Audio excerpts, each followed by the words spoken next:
Okay, we have a warning to bring you ahead of your next auto repair. A group of undercover shoppers claim many auto shops charge high prices for maintenance tasks, and that's only the beginning.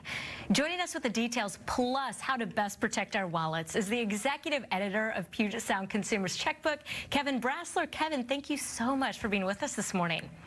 Thank you. Good morning. You know, this is a topic that we all really feel. So first question for you. I mean, we mentioned off the top these secret shoppers making, several alarming discoveries. What exactly did they find? Yeah, so we had our researchers shop about 230 different auto repair shops, including new car dealerships, independent repair shops, kind of quick change places, with a simple request. We said we had a 2020 Toyota Camry, and we wanted them to do the 30,000-mile maintenance for that car, whatever Toyota recommended. And among those shops, many of them said they would charge us more than $400, more than half said they would charge more than $400 just to do that work. Six of them said they would charge more than $1,000. And the problem is that at 30,000 miles, Toyota only recommends a few things. They recommend that the oil gets changed, that the oil filter gets changed, and that the cabin filters get changed, and also that there's a tire rotation. So it was kind of astonishing, really, that so many shops, took that as an opportunity to suggest that we needed more than $400 worth of repairs, and some said we needed more than $1,000 worth of repairs.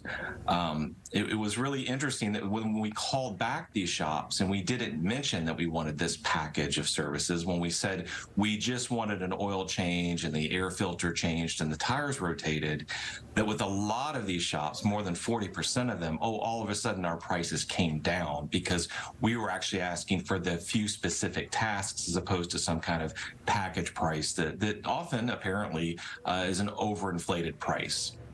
Wow. I mean, this is a big deal. People feel this. Can you tell me just how widespread this problem is and how many of those repair shops drove up prices? You mentioned it just a little bit there. I think it was about half. I mean, when a lot of the shops, some of them, when we called, you said, well, what does it need? They would either look it up or ask us what we thought Toyota was recommended because they didn't want to bother doing that. But at least with them, they were targeting, okay, these are the 4 tasks you're going to need, and this is how much I'll charge.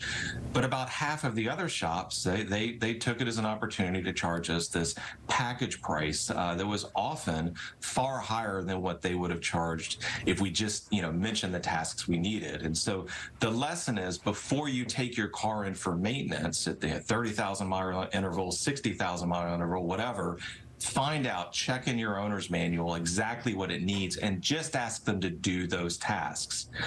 Manufacturers also often recommend shops do, thorough inspection work during this time, but we found that most shops, that's just part of their service, that they're going to look at the brakes when they rotate tires, that they're going to, check fluid levels and windshield wipers and other things when they're doing simple maintenance tasks like changing oil, because it gives them an opportunity to sell other stuff if other repairs need to be made. But it's really important that before you take your car in what you need at these maintenance intervals. And most of us will be surprised that most cars don't need much maintenance work at these intervals anymore. A lot of cars need very little maintenance. Even at 60,000 miles, our sample Camry would have needed the same tasks as at 30,000 miles. And EVs need even less maintenance. There's very little maintenance to do on electric vehicles. Fascinating information, and then tips for all of us. Executive editor of Puget Sound Consumer's Checkbook, Kevin Brassler, thanks so much for being with us this morning.